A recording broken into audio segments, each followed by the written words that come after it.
Sommaren 2023 packade vi familjen i bilen och drog på en oförglömlig resa genom Europa. För första gången bilade vi genom Tyskland, Österrike, Italien, Slovenien ner till Kroatien för att återvända från Kroatien genom Slovenien, Italien, Schweiz, Österrike, Tyskland och så Danmark såklart. Välkommen att följa med på vår resa som gick av stapeln i juni 2023.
Första dagen drog vi iväg väldigt tidigt på morgonen och käkade frukost på en rastplats utanför Skövde. Vi ville komma så långt som möjligt första dagen. Passerade Öresundsbron, tog färjan mellan Rödby och Puttgarden och hamnade på ett litet guesthouse mellan Hamburg och Hannover.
Resans andra dag filmade vi ingenting.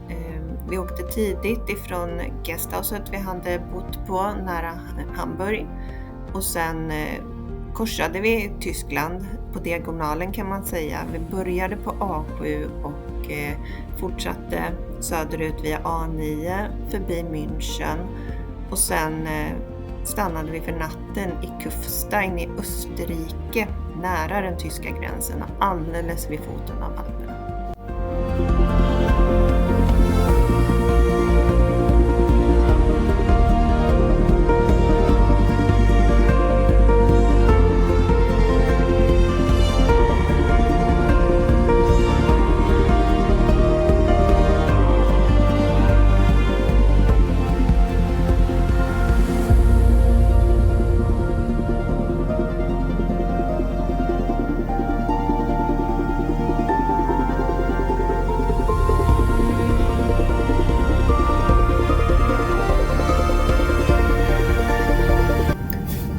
När vi kom fram till Alperna var det dags att ta det lite lugnare och börja se oss omkring. Det var mycket vi ville se på vägen genom Alperna ner mot Kroatien. Första stoppet var planerat att bli vid Krimler Wasserfälle.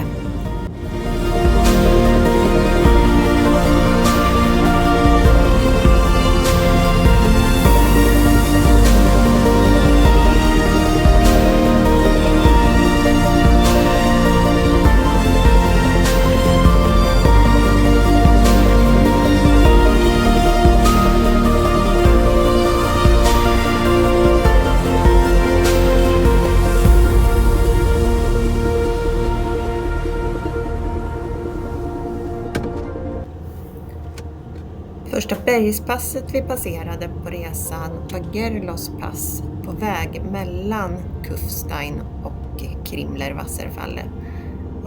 Gerlos pass ligger på 1782 meter över havet.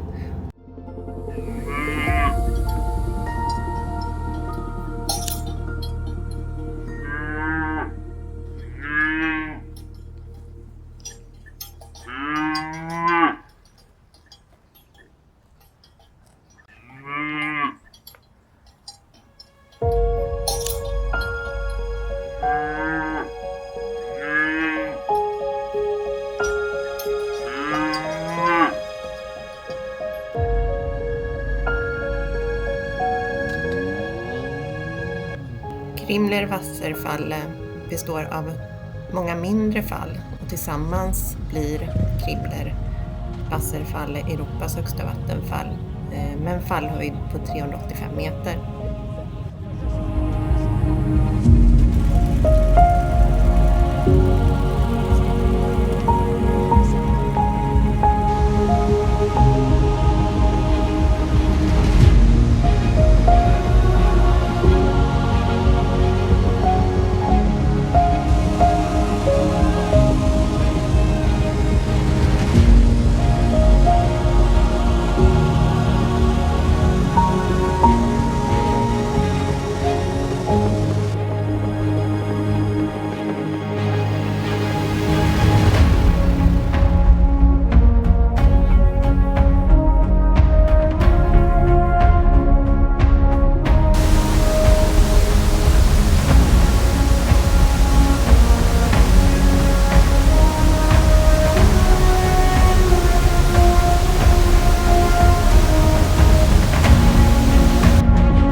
Höjdpunkten på vår resa genom Alperna var utan tvekan Grossglockner Hochalpenstraße.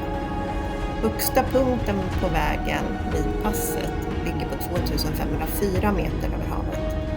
Och när man stannar och kollar över dessa magnifika berg så kan man se Grossglockner som är i Österrikes högsta berg.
Förväntningarna på boendet den tredje natten var väl lite större än vad som erbjöds.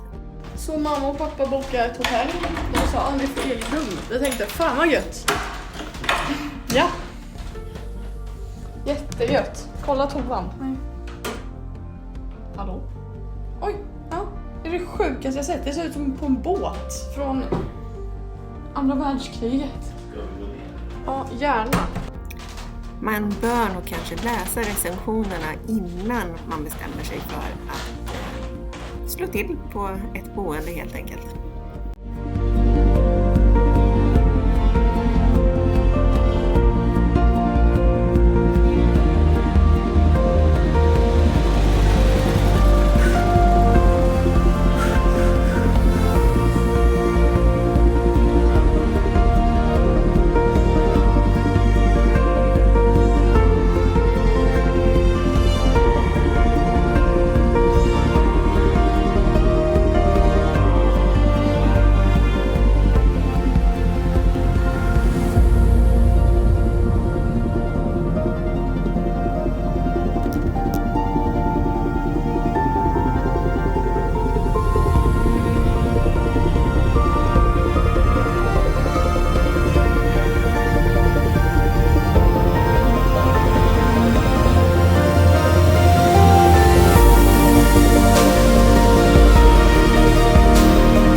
Efter att ha bott en sista natt i Alperna så tog vi sikte mot den kroatiska kusten.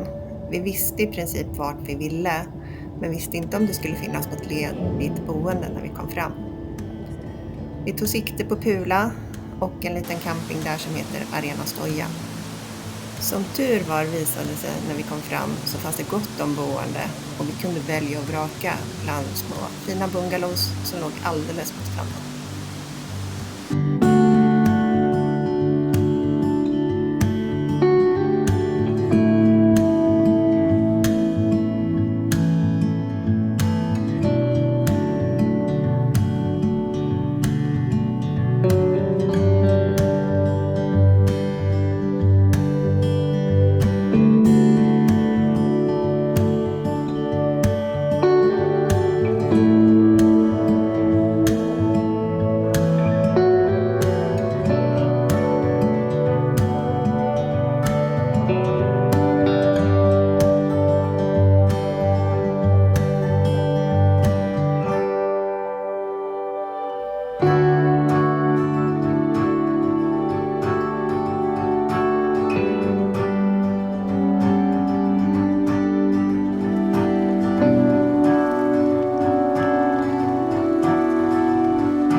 Vi stannade i 6 nätter på Arena Stoja innan vi valde att åka vidare. Nu var det dags att bege oss hemåt. Och första stoppet skulle bli vid Gardasjön. Där tog vi sikte på att kunna åka på Gardasjöns västra sida. Så vi hittade ett fint ställe i Toscolano Moderno. Ett litet fint hotell med det vi behövde. Och sen så kunde vi gå ut och äta på kvällen. Och givetvis även bada i Gardasjön.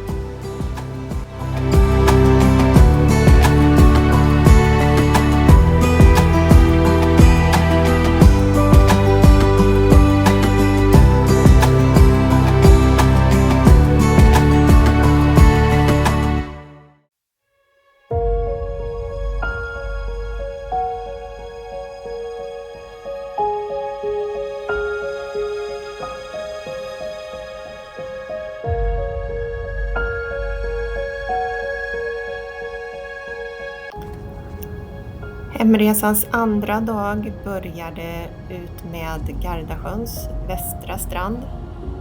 Det var riktigt mäktigt att åka där. Klippan eller bergssidan var jättebrant, störtade ner i Gardasjön och vi åkte genom tunnlar stora bitar. När vi kom till Torbole så var det dags att säga hej då till Gardasjön, be oss över berget och tog sikte mot Brännarmotorvägen. I Bolzano så tog vi av västerut mot Merano. Nu skulle vi besöka en sjö eller en damm som har slukat en stad när den byggdes. Vi tog sikte mot Lago di Resia. Men först, det viktigaste stoppet på nästan hela resan, det var nämligen att få en gelato i det sista stället vi kunde hitta som erbjöd gelato. Vi stannade till i Naturno och hittade en liten fin gelateria med jättegod glass.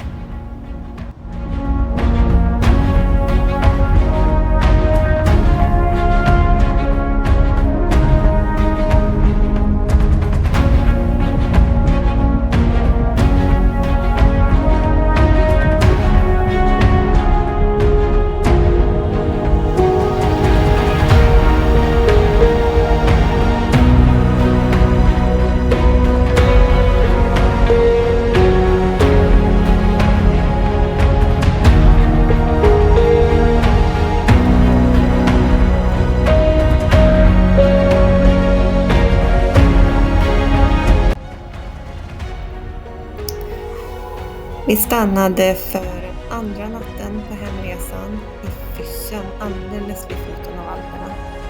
Här var vi för några år sedan, men då hade vi husvagnen med.